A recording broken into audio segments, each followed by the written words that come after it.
দাহিয়াতুল কালবি বলে, ও নবী, আমি অনেক গুনাহ করে ফেলেছি।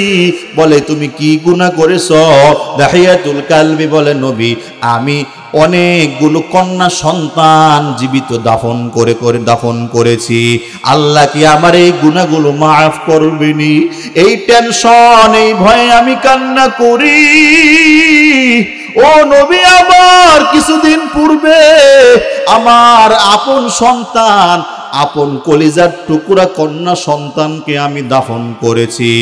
দাহিয়াতুল কালবি বলে, নবী আমার, আমি একজন ব্যবসায়িক মানুষ। আমি যখন ব্যবসায় চলে যাই, আমার স্ত্রীর গর্ভে একটা সন্তান। আমি আমার স্ত্রীকে বলে গেলাম, ও আমার বিবি, তোমার গর্ভে যে সন্তান আছে, এই সন্তানটা যদি কন্যা সন্তান হয় তাহলে তাকে তুমি মেরে ফেলবা, আর যদি ছেলে সন্তান হয় তাহলে তাকে তুমি বাঁচাইয়া রাখবা। দাহিয়াতুল কালবি বলে, নবী আমার, আমি যখন কয়েক বছর পর বাড়িতে আসলাম, বাড়িতে আসার পর তাকাইয়া দেখি একটা কন্যা সন্তান আমাকে ইয়া আবাতি ইয়া আবাতি ইয়া আব্বু আব্বু বলে জড়ায়া ধরলো। আমি অবাক হয়ে গেলাম। তাকাইয়া দেখি আমার ঘরে আবার কন্যা সন্তান কোত্থেকে আসলো। আমি আমার বিবিকে ডাক দিয়া বললাম, ও বিবি আমার, তুমি বোধহয় আমার কথা শোনো নাই। আমি যখন ব্যবসায় চলে গিয়েছিলাম, তোমাকে বলে গিয়েছিলাম, তোমার গর্ভে যে সন্তানটা আছে, সন্তানটা যদি কন্যা সন্তান হয় তাহলে তাকে তুমি মেরে ফেলবা, কিন্তু তাকে তুমি বাঁচাইয়া রাখছো। দাহিয়াতুল কালবি বলে, তুমি আমার সাথে আমার কথা শোনো নাই, তুমি খুব খারাপ করেছো। দাহিয়াতুল কালবি এবার চিন্তা করে, আমি কিভাবে বাহিরে যাব, রাস্তাঘাটে যাব, কারণ তখন আইয়ামে জাহিলিয়াতের যুগ। ওই সময় কন্যা সন্তান দুনিয়াতে আসাটা অপরাধ ছিল। কন্যা সন্তান আসা মানে হলো কুলক্ষণ, এটা মানুষ মনে করত। দাহিয়াতুল কালবি তার স্ত্রীকে বলে, স্ত্রী, সন্তানটাকে সাজায়া গুছায়া দাও, তাকে নিয়ে তার নানা বাড়ি বেড়াতে যাব। স্ত্রী বড় খুশি, সন্তানটাকে সাজায়া গুছায়া দেয়। বাবা সন্তানকে নিয়ে রওনা। পাহাড়ি আঁকাবাঁকা পথ, মরুভূমির পথ। মরুভূমিতে যাওয়ার পর দাহিয়াতুল কালবি ডাক দিয়া কয়, নবী, আমি ওই মরুভূমির ভিতরে গর্ত খনন করা শুরু করলাম। ও নবী, আমি গর্ত খনন করতেছি, আমি বারবার ঘামাইতেছি। আমার সন্তান আমাকে ডাক দিয়া বলে, ও বাবা, তুমি এখানে কেন গর্ত খনন করো? তোমার এখানে কি দরকার? এত কষ্ট করার দরকার নাই। আমার সন্তান বারবার আমার ঘামটা মুছে দেয়। যাদের কন্যা সন্তান আছে আপনারা বুঝবেন, কন্যা সন্তানগুলো বাবার বড় পাগল হয়। বাবা যখন দোকানে যায়, মসজিদে যায়, বাহিরে যায়, সন্তান ডাক দিয়া বলে, বাবা, আমাকে নিয়ে যাও, আমি তোমার সাথে যেতে চাই।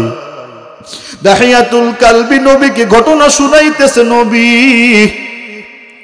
আমি যখন গর্ত খনন করতেছি, আমার সন্তানটা বারবার আমাকে ডাক দিয়া কয়, আব্বু, তুমি এখানে কি করো? এত কষ্ট করো কেন?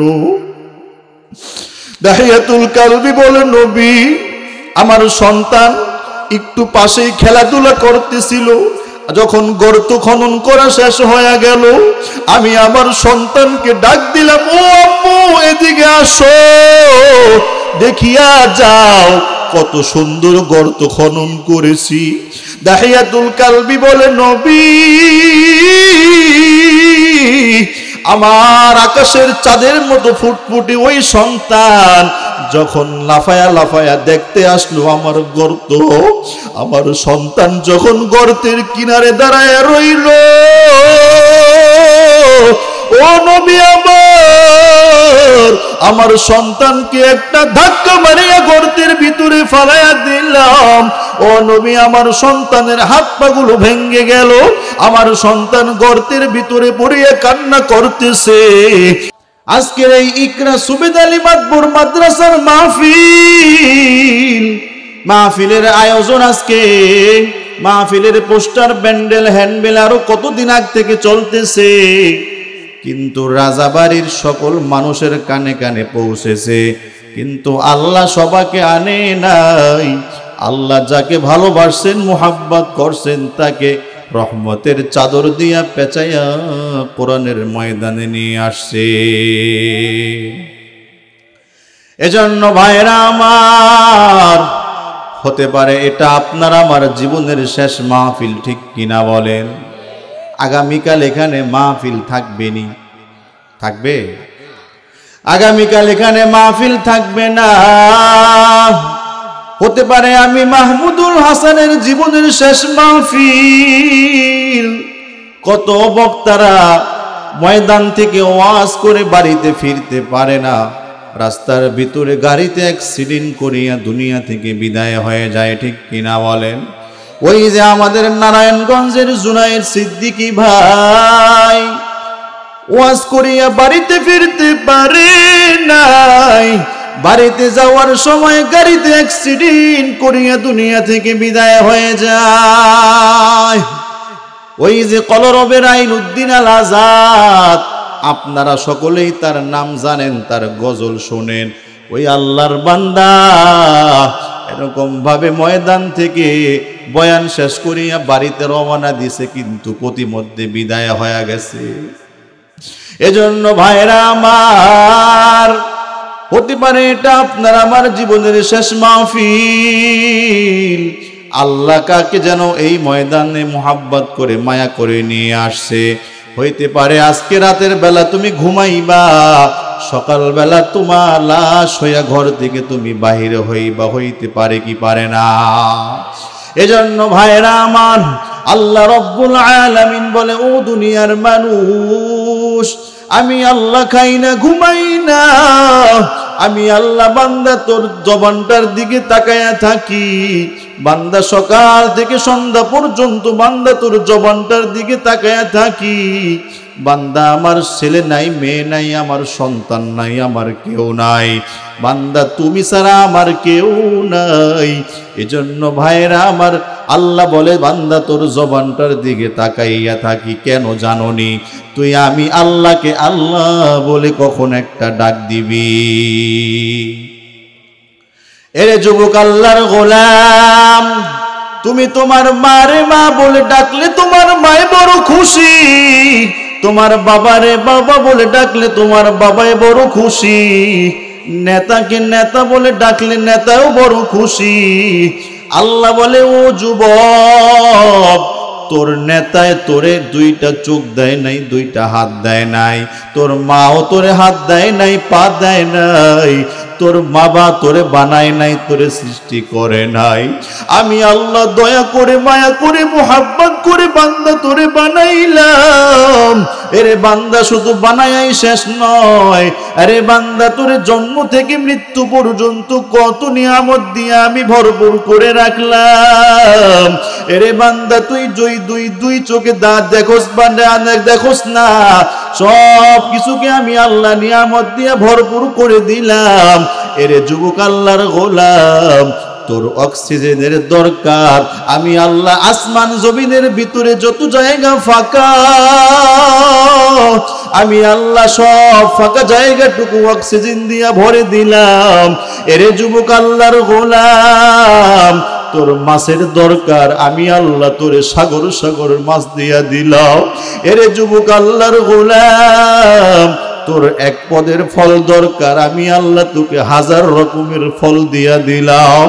আমি আল্লাহ তোরে এত নিয়ামত দিলাম, এত নিয়ামত দিলাম। আমি আল্লাহ তোরে কত ভালোবাসি, কত মায়া করি, কত মুহাব্বত করি। এরপরেও বান্দা তুই যখন যৌবনে পৌঁছো, যৌবনের শক্তি দিয়ে আমি আল্লাহর সাথে তুই নাফরমানি করো।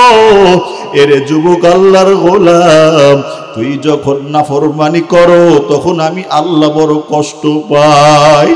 ও রাজাবাড়ির মুসলমান, ও তুরাকপাড়ের মুসলমান, কথাগুলো খুব খেয়াল করে শোনো। আল্লাহ বলেন, কাইফা তাকফুরুনা বিল্লাহি ওয়া কুনতুম আমওয়াতা, فأحياكم ثم يميتكم ثم يحييكم ثم إليه ترجعون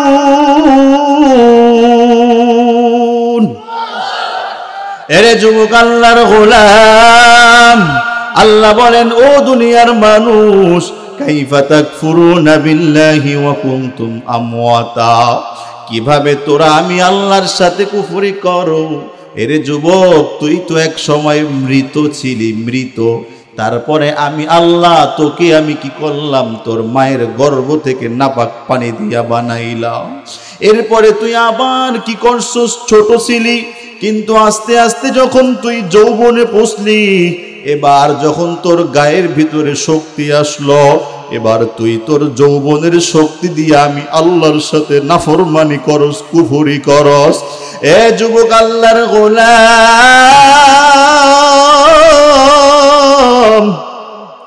একটু তাকায়া দেখ তোর বয়স 20-25 বছর হয়ে গেল কিন্তু একটা দিনও তুই শেষ রাতে উঠিয়া 2 রাকাত তাহাজ্জুদের নামাজ পড়তে পারলি না ওই আল্লাহ যদি কাল হাসরের ময়দানে তোরে ধরে ও যুবক বলো তুমি কয়টা দিন রাতের বেলা উঠিয়া ঠান্ডা পানি দিয়া ওযু করিয়া 2 রাকাত নামাজ পড়েছো যুবক কতটা রাত তুমি খেলা দেখার জন্য রাত্র কাটায়া দিছো ওই বান্ধবীদের সাথে আড্ডা মেরে বেঁধে রাত্র কাটায়া দিছ কত বিবাহের অনুষ্ঠানে গিয়া তুমি রাতকে রাত কাটায়া দিছ কিন্তু যুবক একটু চিন্তা করিয়া দেখ আল্লাহর কাছে তুই এমন কি আমল করছো যে আল্লাহর কাছে তুই পেশ করবি এমন কি কোন রাত আছে যে ওই শেষ রাতে উঠিয়া 2 রাকাত নামাজ পড়ছ অথচ আল্লাহ বলে ও যুবক আল্লাহর গোলাম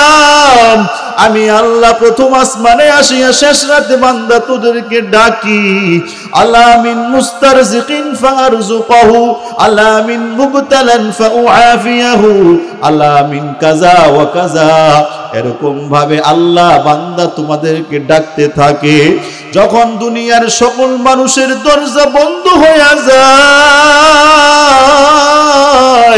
যখন সকল মানুষগুলো ঘরের ভিতরে ঢুকিয়া যায় দোকানওয়ালার শাটারটা বন্ধ হয়ে যায় পাখিগুলো তাদের বাসায় ফিরিয়ে যায় সকল মানুষের দরজাগুলো বন্ধ হয়ে যায় আল্লাহ বলে ও যুবক আল্লাহর গোলাম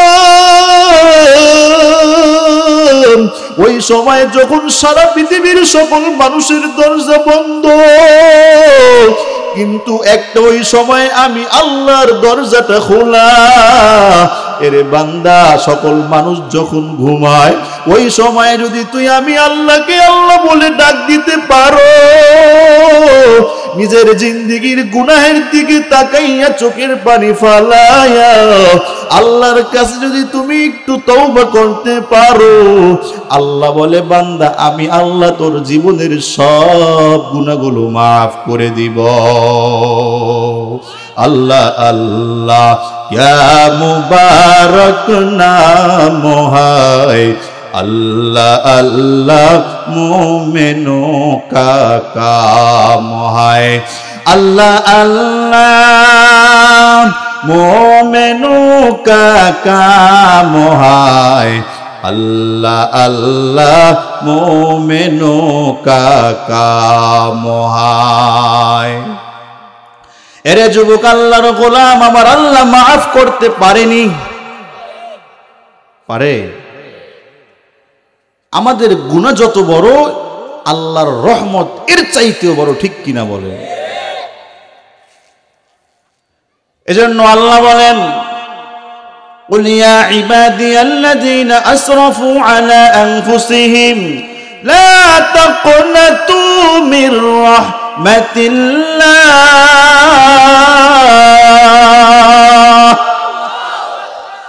إن الله يغفر الذنوب جميعا إنه هو الغفور الرحيم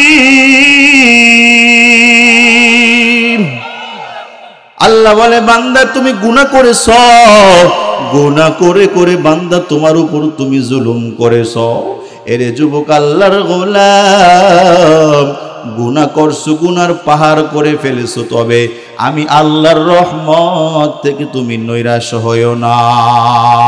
কারণ হলো এটা তুমি ভালো করে জানিয়ে রাখো, ইন্নাল্লাহা ইয়াগফিরুয যুনুবা জামিআ, আমি আল্লাহ সব গুনাহ ক্ষমা করতে পারি, ঠিক কিনা? কারণ হলো ইন্নাল্লাহা হুয়াল গফুরুর রহিম, আল্লাহ হলেন ক্ষমাশীল, দয়ালু, ঠিক কিনা? এজন্য ভাইয়েরা আমার, আমাদের কত গুনাহ, সকাল থেকে সন্ধ্যা পর্যন্ত গুনার অভাব নাই, মিথ্যা কথার অভাব নাই, দুর্নীতির অভাব নাই, সুদ ঘুষের অভাব নাই, চোখের জিনার অভাব নাই। তবে একটু চিন্তা করিয়া দেখো, আল্লাহর কাছে তওবা করার দরকার আছে না নাই? ও তুরাত পারের মুসলমান, তোমাদের কাছে আমি জানতে চাই, আপনার আমার নবী, মায়ার নবী মুহাম্মদুর রাসূলুল্লাহ সাল্লাল্লাহু আলাইহি ওয়াসাল্লামের কি কোনো গুনাহ ছিল? গুনাহ ছিল? অন্যান্য নবীদের, কোন নবীদের গুনাহ আছে? কুল্লুল আম্বিয়াই মাসুমুন, ওলামায়ে কেরাম এখানে আছেন, সমস্ত আম্বিয়ায়ে কেরাম গুনাহ মুক্ত, ঠিক কিনা বলেন? এটা আহলুস সুন্নাত ওয়াল জামাতের আকীদা। আমার নবী, মায়ার নবী যদি কোনো গুনাহ না থাকে, এবং কি আল্লাহ পবিত্র কোরআনুল কারীমে ঘোষণা করে দিয়েছেন, লিয়াগফিরা লাকাল্লাহু মা তাকদ্দামা মিন যামবিক, নবী আপনার পিছনের সামনের সব গুনাহ মাফ। কিন্তু হাদিসের ভিতরে পাওয়া যায়, বুখারীর হাদিস, আল্লাহর রাসূল সাল্লাল্লাহু আলাইহি ওয়াসাল্লাম যার জীবনে কোনো গুনাহ নাই, তারপরেও তিনি দৈনিক 70-এর বেশি তওবা ইস্তেগফার করতেন। অন্য হাদিসে পাওয়া যায় 100 বার তওবা ইস্তেগফার করতেন নবী আমার। ইয়া আইয়ুহান নাস তুবু ইলাল্লাহ ফাইন্নী আতুবু ইলাইহি ফি ইয়াউমি 100 মাররা, হাদিস। হে দুনিয়ার মানুষ, তোমরা তওবা করো, কারণ আমি নবী নিজে দৈনিক 100 বার তওবা করি। মুহাদ্দিসিন কেরাম বলেন, নবী এতবার কেন তওবা করতেন? তার তো কোনো গুনাহ নাই। বলেন তালিমান, উম্মতকে তালিম দেওয়ার জন্য, শিক্ষা দেওয়ার জন্য নবী দৈনিক এতবার তওবা ইস্তেগফার করতেন। অথচ যুবক, একটু চিন্তা করে দেখো, আমাদের জীবনে কত গুনাহ, কত গুনাহ, গুনার কোনো অভাব নাই। তবে যদি তুমি তওবা করতে পারো, আমার আল্লাহ জীবনের সব গুনাহ মাফ করে দিবে। তওবা যে করব, চুরি করলাম, এখন বললাম তওবা তওবা তওবা, এই তওবা কাজ হবে? ডাকাতি করলাম, ছিনতাই করলাম, জিনা করলাম, ব্যভিচার করলাম, কতক্ষণ পরে বলি তওবা করছি, তওবা করছি, আবার পরের দিন গিয়ে আবার সে একই কাজ করা শুরু করি। এটার নাম কি তওবা? কথা কন না কেন? নামাজ যেমন আমরা পড়ি, রোজা যেমন রাখি, নামাজের কিছু নিয়ম কানুন আছে না নাই? আছে না? রোজার কিছু নিয়ম কানুন আছে না নাই? ঠিক তওবারও কিছু নিয়ম কানুন আছে, কিছু শর্ত শারায়েত আছে। যদি আপনি ওই শর্ত অনুযায়ী আমল করতে পারেন, তাহলে অবশ্যই আল্লাহ তওবা কবুল করবেন। তওবার জন্য 4টা শর্ত। কয়টা শর্ত? এটা কি জানার দরকার আছে না নাই? আছে। 1 নাম্বার শর্ত হলো, যেই গুনাহ থেকে আপনি তওবা করবেন, ওই গুনাহের প্রতি আপনার লজ্জিত হতে হবে, ওটার প্রতি আপনার অনুতপ্ত হতে হবে যে আল্লাহ, আমি যে গুনাহটা করে ফেলেছি, আল্লাহ এই গুনার শাস্তি কত ভয়ঙ্কর হবে, আল্লাহ এটা আমি সহ্য করতে পারবো না, এরকম ভাবে নিজের ভিতরে সেই আফসোস, অনুতাপ এটা আনতে হবে।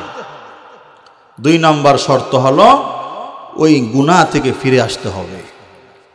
যেই জায়গার ভিতরে গুনাহ হয় ওখান থেকে ফিরে আসতে হবে। 3 নাম্বার হলো, গুনাহ সামনে আর আমি করব না, এটার উপর আজম বিল জজম করা। আমার গলায় ছুরি আসবে, আমার জানের উপর হুমকি আসবে, ধমকি আসবে, যত ধরনের বিপদ আপদ আসুক না কেন, তারপরেও আমি গুনাহ করব না, আমি সুদ খাবো না, ঘুষ খাবো না, এরকম ভাবে দৃঢ় প্রতিজ্ঞা করতে হবে। 4 নম্বর শর্ত হলো, যদি অন্যের মাল কেউ মেরে থাকি, তাহলে সেটা ওই ভাইয়ের কাছে এটাকে পৌঁছাইয়া দিতে হবে, এরপরে তওবা করতে হবে। একজনে আমার কাছ থেকে টাকা পায়, টাকা না দিয়ে আল্লাহর কাছে তওবা করতেছি, আল্লাহ তুমি আমারে মাফ কইরা দাও, মাফ কইরা দাও, মাফ করবে। তাহাজ্জুদ পড়তে পড়তে কপাল ক্ষয় করে ফেলাইবেন, কিন্তু বান্দার হক আদায় করলেন না, আল্লাহ এই তওবা কবুল করবে না, করবে না। এজন্য আল্লাহর হকের চাইতে বান্দার হক বেশি গুরুত্ব, কারণ বান্দা মাফ না করলে আল্লাহ মাফ করবে না। এজন্য কাল হাসরের ময়দানে অনেক মানুষ এই বান্দার হক আদায় না করার কারণে ধরা খেয়ে যাবে। অনেক ভাইয়েরা আছে বোনকে ঠকায় দেয়, ধরা খেয়ে যাবে কাল হাসরের ময়দানে।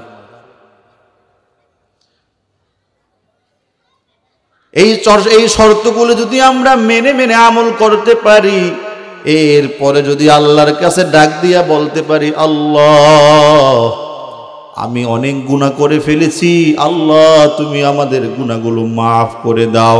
আল্লাহ তুমি যত বড় গুনাহ করো না কেন, সব গুনাহ আল্লাহ মাফ করে দিবেন।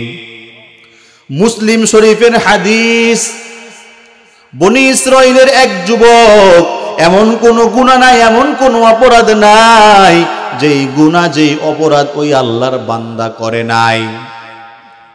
ওই আল্লাহর বান্দা এমন কোন অপরাধ করে নাই, তবে তার ভিতরে সবচেয়ে উল্লেখযোগ্য যেই গুনাহ, সেটা হলো ওই আল্লাহর বান্দা 99 জন মানুষকে হত্যা করেছে। কয়জন? 99 জন মানুষকে হত্যা করেছে। এত বড় অপরাধী, এত বড় পাপিষ্ঠ, চিন্তা করছেন? যখন 99 জন মানুষকে হত্যা করে ফেলেছে, এবার নিজের ভিতরে আফসোস আসছে, বুঝ আসছে, ফিকির আসছে, আরে আমার জীবনটারে আমি কিভাবে কাটাইলাম, সারাটা জীবন মানুষকে হত্যা করে করে কাটাইলাম, কত সন্তানের আমি বাবারে মেরে ফেললাম, মারে মেরে ফেললাম, কত স্ত্রীকে বিধবা করলাম, কত সন্তানের বুক খালি করলাম, কত মায়ের বুক খালি করলাম, আল্লাহ আমার কি উপায় হবে, কি অবস্থা হবে? ওই আল্লাহর বান্দার এত টেনশন শুরু হয়ে গেল।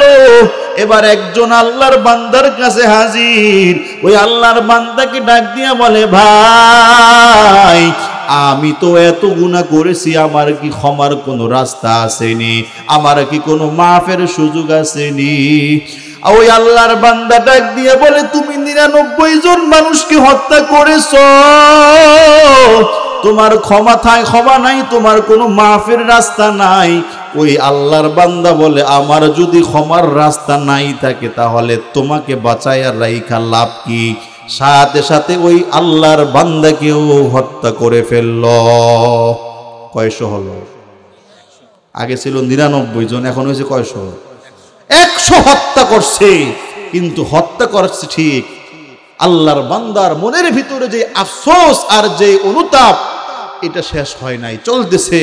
আগের চাইতে আরো বেশি করে কাঁদতেছে, আমার কি উপায় হবে, আমি কি করব, কোথায় যাব? রাস্তার ভিতরে আরেকজনের সাথে সাক্ষাৎ, ডাক দিয়া বলে, ভাই আমি তো 100 মানুষকে হত্যা করেছি, আমার কি উপায় হবে, কোথায় যাব? আমার কি ক্ষমার কোনো রাস্তা আসেনি, তওবার কোনো দরজা খোলা আসেনি? ওই আল্লাহর বান্দা ডাক দিয়া বলে, ও আল্লাহর বান্দা যুবক, তুমি যেই জায়গার ভিতরে থাকো, আমার মনে হয় ওই জায়গাটা খারাপ, তুমি ওই এলাকা ছাড়িয়া অন্য এলাকা যেখানে আল্লাহওয়ালা নেককার লোকেরা থাকে, তুমি ওই এলাকায় চলিয়া যাও। ওই আল্লাহর বান্দা যুবক এই কথা শুনিয়া মনে মনে এই নিয়ত করলো, এই আফসোস করলো, আমি যদি ওই আল্লাহওয়ালা, ওই নেক আমল করনেওয়ালা লোকদের কাছে যেতে পারি, তাহলে সেখানে গিয়া তওবা করে ভালো হয়ে যাব। এই নিয়ত করে আল্লাহর বান্দা ওই খারাপ এলাকা থেকে ভালো এলাকার দিকে রওনা দিছে। যখন রওনা শুরু করেছে, পথিমধ্যে আজরাইলের সঙ্গে সাক্ষাৎ হয়ে গেল। আজরাইল হাজির হয়ে তার জানটা কবজ করে ফেললো, দুনিয়া থেকে বিদায় হয়ে গেল।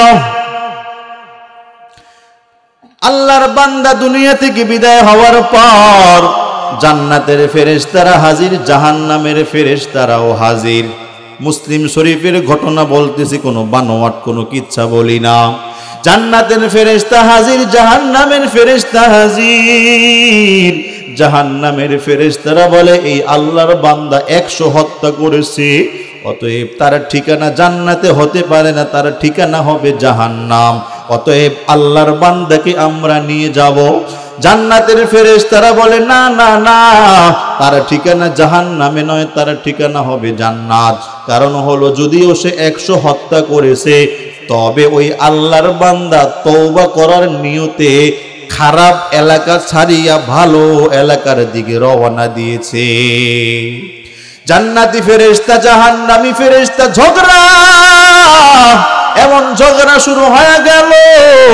আল্লাহ দেখে কি দেখে না? আল্লাহ তাকায়া দেখতেছে জান্নাতি জাহান্নামী ফেরেশতাদের ঝগড়া। আল্লাহ জিবরিল আমিনকে পাঠাইয়া দিলেন, জিবরিল আমিন যাও ফয়সালা করে দাও। জিবরিল আমিন ডাক দিয়া বলে, ও ফেরেশতাদের দল, আমি জিবরিল আমিন যেই ফয়সালা করব সেটা তোমরা মানবানি। জিবরিল আমিন ডাক দিয়া বলে, আল্লাহর বান্দা যেই জায়গায় মারা গিয়েছে এখান থেকে মাপা হবে মাপা। যদি ভালো এলাকাটা কাছে হয় তাহলে আল্লাহর বান্দার ঠিকানা হবে জান্নাত, আর যদি ওই খারাপ এলাকাটা কাছে হয় তাহলে তার ঠিকানা হবে জাহান্নাম। এবার যখন মাপা হয়ে গেল, মাপার পরে এবারে তাকাইয়া দেখে আল্লাহর বান্দা যেই স্থানে মারা গিয়েছে সেখান থেকে ওই ভালো এলাকা নেক আমল করনেওয়ালাদের এলাকাটা কাছাকাছি, একটু কাছে দেখা যায়। জিবরিল আমিন ফয়সালা করে দেয়, যাও যাও ও জান্নাতি ফেরেশতা, তোমরা এই আল্লাহর বান্দাকে নিয়ে যাও। তার ঠিকানা জাহান্নামে নয়, তার ঠিকানা হলো জান্নাতে। অথচ কিতাবের ভিতরে লেখে আল্লাহওয়ালা নেককার আমল করনেওয়ালাদের এলাকাটা আসলেই দূরে ছিল। কিন্তু আল্লাহ ডাক দিয়া বলে, ও জমিন, ও জমিন, তুই যদি আমি আল্লাহর মাখলুক হয়ে থাকো, তুই যদি আমার কথা শোনো, তাহলে এই মুহূর্তে তুই বিস্তৃত জমিনটা সংকীর্ণ হইয়া যা। মাপার পরে যেন দেখা যায় এলাকাটা কি কাছাকাছি হইয়া যায়। আমার আল্লাহ কত দয়ালু, কত মেহেরবান। আল্লাহ একটু তওবার নিয়ত করছে, আফসোস করছে, এজন্য 100 হত্যাকারীকে আল্লাহ জান্নাত দিয়া দিছে। এ জীবনে না করিলাম বন্দেগি, গুনাহ করে কাটাইলাম জিন্দেগি। বলো, গুনাহ করে কাটাইলাম জিন্দেগি। এ জীবনে না করিলাম বন্দেগি, গুনাহ করে কাটাইলাম জিন্দেগি, গুনাহ করে কাটাইলাম জিন্দেগি। তওবা করে আবার তাওবা ভাঙ্গিলাম, অবশেষে খাঁটি তাওবা করিলাম, অবশেষে খাঁটি তাওবা করিলাম। সকলেরই দরজা হইতে আল্লাহ ফিরিয়া, সকলেরই দরজা হইতে আল্লাহ ফিরিয়া, তোমারি রোজায় রইলাম পড়িয়া, তোমারি রোজায় রইলাম পড়িয়া। ও তুরাকপাড়ের মুসলমান, তুমি যত বড় গুনাহ করো না কেন, আমার আল্লাহ তোমার গুনাহ ক্ষমা করতে পারে কি পারে না? আর জোরে বলো, পারে কি পারে না? আমার আল্লাহ যদি 100 খুনিকে হত্যা করতে পারে, আমার তো বিশ্বাস এই তুরাকপাড়ের এমন কোন মানুষ নাই, এমন কোন মানুষ আছে যে এখানে 100 হত্যা করেছে? আছে? আপনাদের ভিতরে এখানে কেউ আছে 100 হত্যা করছে? নাই তো, নাকি আছে? আবার নাই। তাহলে তো আপনি এত বড় গুনাহ করেন নাই। তো আমার আল্লাহ তো ইন্নাহু হুয়াল গফুরুর রহিম, তিনি তো ক্ষমাশীল, তিনি তো দয়ালু। আল্লাহর কাছে আজই ফিরে আসবেন ইনশাআল্লাহ। এই মাহফিল শেষ হবে, আখিরি মোনাজাত দিবেন, তওবা করে এখান থেকে উঠবেন, যেই গুনাহগুলো আগে করছেন এই গুনাহ ছেড়ে দিবেন। রাজি আছেন না? আমার আল্লাহ যদি 100 হত্যাকারীকে আল্লাহ ক্ষমা করতে পারে রে ভাই, তাহলে বান্দা তোমাকে আমাকে আল্লাহ কেন ক্ষমা করবে না? তুমি আমি তো 100 হত্যা করি নাই, তুমি আমি তো এত বড় অপরাধ করি নাই।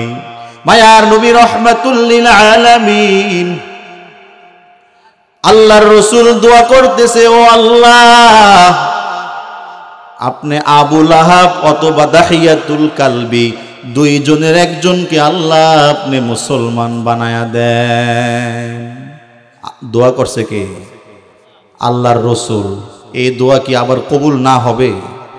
এই দোয়া কি আবার কবুল না হইতে পারে? জিবরিল আমিন খবর নিয়ে আসলো, নবী আপনি দোয়া করছেন, আপনার দোয়া কবুল হয়ে গেল। কার শানে? দাহিয়াতুল কালবির শানে কবুল হয়ে গেছে।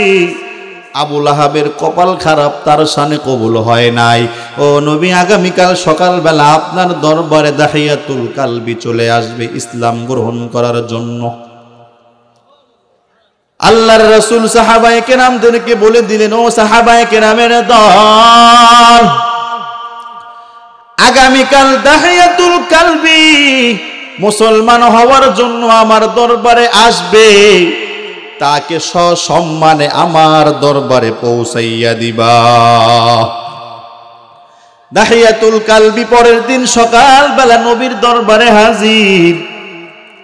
নবীর দরবারে যখন হাজির হইলেন, দেখেন নবীর চরিত্র কেমন। নবী আমার তার গায়ের চাদর মুবারক বিছাইয়া দিলেন, অথচ একজন কাফের। দাহিয়াতুল কালবি বলে, ও নবী আমার, আমি হলাম একজন বেঈমান নাফরমান। ও নবী, আপনার এই পবিত্র চাদর মুবারকে বসার যোগ্যতা আমার নাই। দাহিয়াতুল কালবি ডাক দিয়া বলে, ও নবী, আপনি আর দেরি করবেন না, আপনি তাড়াতাড়ি করে কালেমা পড়ায়া মুসলমান বানায়া দেন। আল্লাহর রাসূল কালেমা পড়ায়া মুসলমান বানায়া দিলেন। মুসলমান যখন হয়ে গেল দাহিয়াতুল কালবি, এবার কান্না করা শুরু করে দিল। এতক্ষণ কিন্তু কান্না করে নাই, এখন কান্না করা শুরু করে দিল।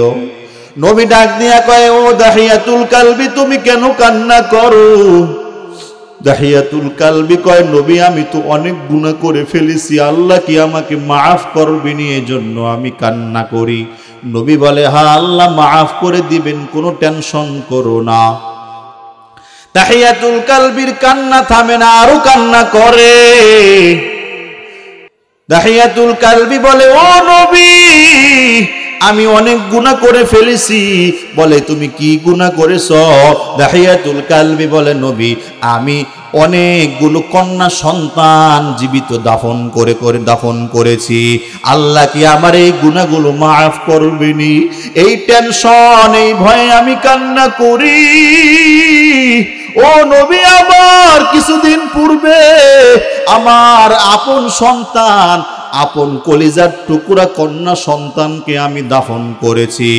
দাহিয়াতুল কালবি বলে, নবী আমার, আমি একজন ব্যবসায়িক মানুষ, আমি যখন ব্যবসায় চলে যাই, আমার স্ত্রীর গর্ভে একটা সন্তান, আমি আমার স্ত্রীকে বলে গেলাম, ও আমার বিবি, তোমার গর্ভে যেই সন্তান আছে এই সন্তানটা যদি কন্যা সন্তান হয় তাহলে তাকে তুমি মেরে ফেলবা, আর যদি ছেলে সন্তান হয় তাহলে তাকে তুমি বাঁচাইয়া রাখবা।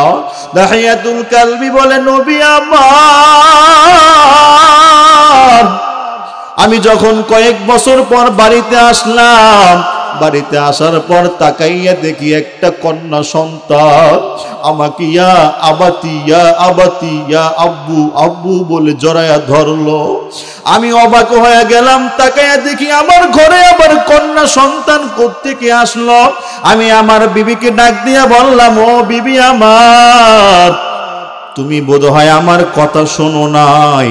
আমি যখন ব্যবসায় চলে গিয়েছিলাম তোমাকে বলে গিয়েছিলাম তোমার গর্ভে যেই সন্তানটা আছে সন্তানটা যদি কন্যা সন্তান হয় তাহলে তাকে তুমি মেরে ফেলবা, কিন্তু তাকে তুমি বাঁচাইয়া রাখছো। দাহিয়াতুল কালবি বলে, তুমি আমার সাথে আমার কথা শোনো নাই, তুমি খুব খারাপ করেছো। দাহিয়াতুল কালবি এবার চিন্তা করে আমি কিভাবে বাহিরে যাব, রাস্তাঘাটে যাব, কারণ তখন আইয়ামে জাহিলিয়াতের যুগ। ওই সময় কন্যা সন্তান দুনিয়াতে আসাটা অপরাধ ছিল। কন্যা সন্তান আসা মানে হলো কুলক্ষণ, এটা মানুষ মনে করত। দাহিয়াতুল কালবি তার স্ত্রীকে বলে, স্ত্রী, সন্তানটাকে সাজায়া গুছায়া দাও, তাকে নিয়ে তার নানা বাড়ি বেড়াতে যাব। স্ত্রী বড় খুশি, সন্তানটাকে সাজায়া গুছায়া দেয়। বাবা সন্তানকে নিয়ে রওনা। পাহাড়ি আঁকাবাঁকা পথ, মরুভূমির পথ। মরুভূমিতে যাওয়ার পর দাহিয়াতুল কালবি ডাক দিয়া কয়, নবী, আমি ওই মরুভূমির ভিতরে গর্ত খনন করা শুরু করলাম। ও নবী, আমি গর্ত খনন করতেছি, আমি বারবার ঘামাইতেছি। আমার সন্তান আমাকে ডাক দিয়ে বলে, ও বাবা, তুমি এখানে কেন গর্ত খনন করো? তোমার এখানে কি দরকার? এত কষ্ট করার দরকার নাই। আমার সন্তান বারবার আমার ঘামটা মুছে দেয়। যাদের কন্যা সন্তান আছে আপনারা বুঝবেন, কন্যা সন্তানগুলো বাবার বড় পাগল হয়। বাবা যখন দোকানে যায়, মসজিদে যায়, বাহিরে যায়, সন্তান ডাক দিয়া বলে, বাবা আমাকে নিয়ে যাও, আমি তোমার সাথে যেতে চাই। দাহিয়াতুল কালবি নবীকে ঘটনা শুনাইতেছে, নবী, আমি যখন গর্ত খনন করতেছি আমার সন্তানটা বারবার আমাকে ডাক দিয়া কয়, আব্বু তুমি এখানে কি করো, এত কষ্ট করো কেন? দাহিয়াতুল কালবি বলে, নবী, আমার সন্তান একটু পাশেই খেলাধুলা করতেছিল, যখন গর্ত খনন করা শেষ হয়ে গেল আমি আমার সন্তানকে ডাক দিলাম, ও আম্মু এদিকে আসো, দেখিয়া যাও কত সুন্দর গর্ত খনন করেছি। দাহিয়াতুল কালবি বলে, নবী, আমার আকাশের চাঁদের মতো ফুটফুটে ওই সন্তান যখন লাফায়া লাফায়া দেখতে আসলো আমার গর্ত, আমার সন্তান যখন গর্তের কিনারে দাঁড়ায় রইল, ও নবী আমার সন্তানকে একটা ধাক্কা মারিয়া গর্তের ভিতরে ফালাইয়া দিলাম। ও নবী, আমার সন্তানের হাত পা গুলো ভেঙে গেল। আমার সন্তান গর্তের ভিতরে পড়িয়া কান্না করতেছে, ও আব্বু আমাকে তুমি আর মাইরো না। ও নবী, আমার সন্তান আমাকে বারবার বলতেছে, কিন্তু নবী আমি এমন পাষণ্ড হৃদয়ের বাবা, আমি আমার সন্তানকে পাথর নিক্ষেপ করতে লাগলাম। আমার সন্তান ডাক দিয়ে বলে, বাবা আমি বুঝতে পেরেছি আমার একটাই অপরাধ, আমি কেন কন্যা হইয়া দুনিয়ায় জন্ম নিলাম। বাবা আমাকে তুমি ছাড়িয়া দাও, বাবা আমি তোমাকে আর বাবা বলে ডাকবো না। দাহিয়াতুল কালবি বলে নবী, এরপরে আমি যখন বড় একটা পাথরের খণ্ড নিয়ে সন্তানের মাথার উপর নিক্ষেপ করলাম, সন্তানের মাথাটা থেতলায় গেল, রক্তগুলো ফিঙ্কি মেরে বের হলো। আমার সন্তান একটা ডাক দিয়া বলে বাবা। এরপরে নবী আমার সন্তান আর কোনো কথা বলে নাই। আমি নবী পাথরের চাপা দিয়ে সন্তানকে রেখে চলে আসলাম। ও নবী, এরপরে যখন আমি খাই ঘুমাই, আমি ঘুমের ঘরে শুধু একই আওয়াজ শুনতে পাই, আমার সন্তান আমাকে ডেকে ডেকে বলতেছে বাবা আমারে আর মাইরো না। ও নবী আমার,